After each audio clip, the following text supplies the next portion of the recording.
Ассаламу алейкум, достарым, всем большой привет! И сегодня очень важный вопрос. Указ президента 274 действует не для всех. Об этом не все ребята догадываются, но давайте разбираться по порядку.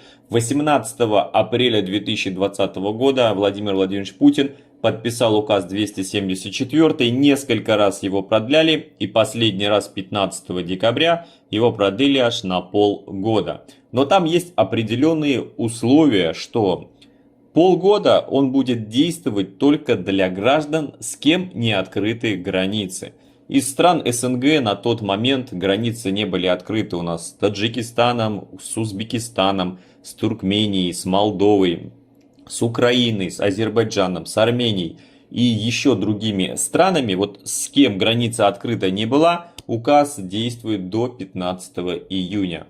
В этот промежуток действие всех сроков регистрации останавливается, то есть приостанавливается, как написано в указе.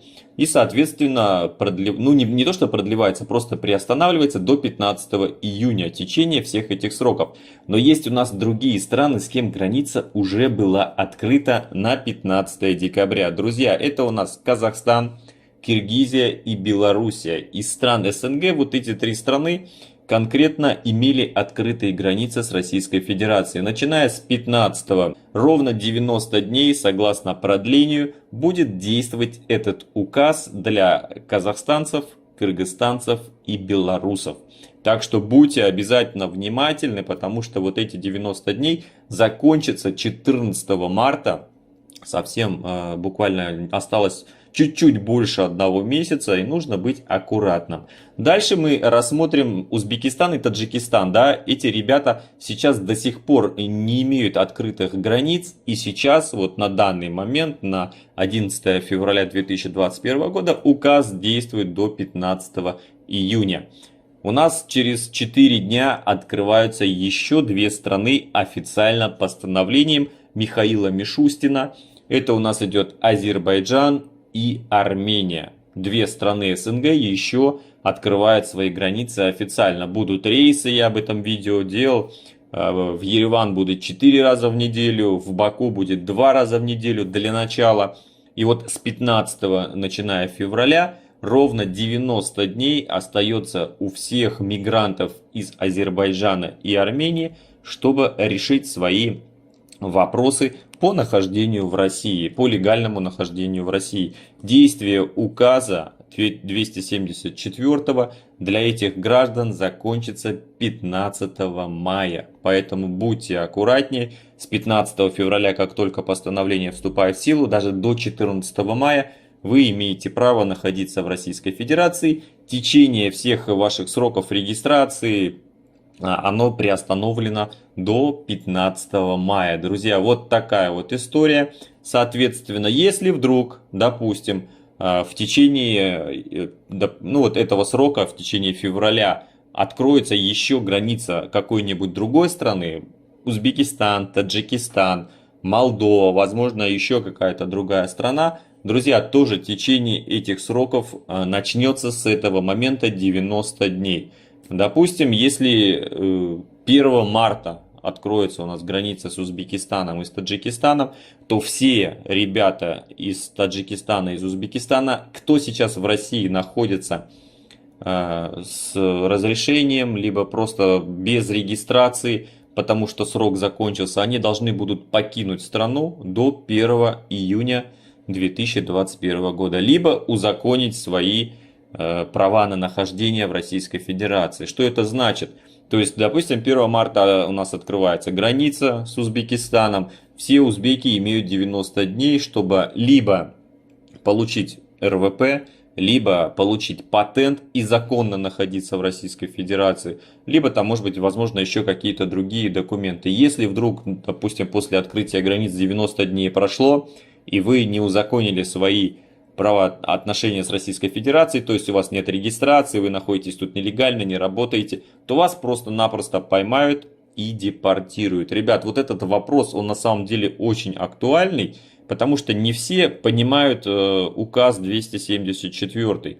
А видите, на самом деле у нас некоторые страны попадают под его действие полностью до 15 июня, потому что границы не открыты. Кто-то, такие как Азербайджан и Армения, они на месяц сократят этот срок, потому что ровно 15 февраля открывается граница. И 14 мая для азербайджанцев и армян закончится действие указа.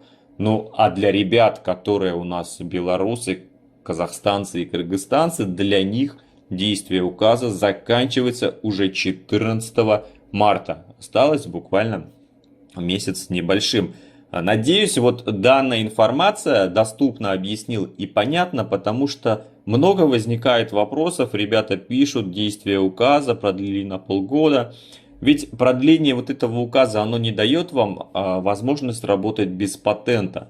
Это не те 3 месяца, которые были у нас с 15 марта по 15 июня 2020 года. Сейчас вы можете просто находиться в России и вас никто не депортирует. Но это не значит, если вы пойдете на работу и не оформите надлежащим образом документы, и для таджикистанцев и узбекистанцев это патент, вас не имеют права, допустим, поймать и депортировать, или посадить в спецприемник, где вы проведете еще не очень приятные 5 месяцев до того момента, пока откроются границы, вас депортируют.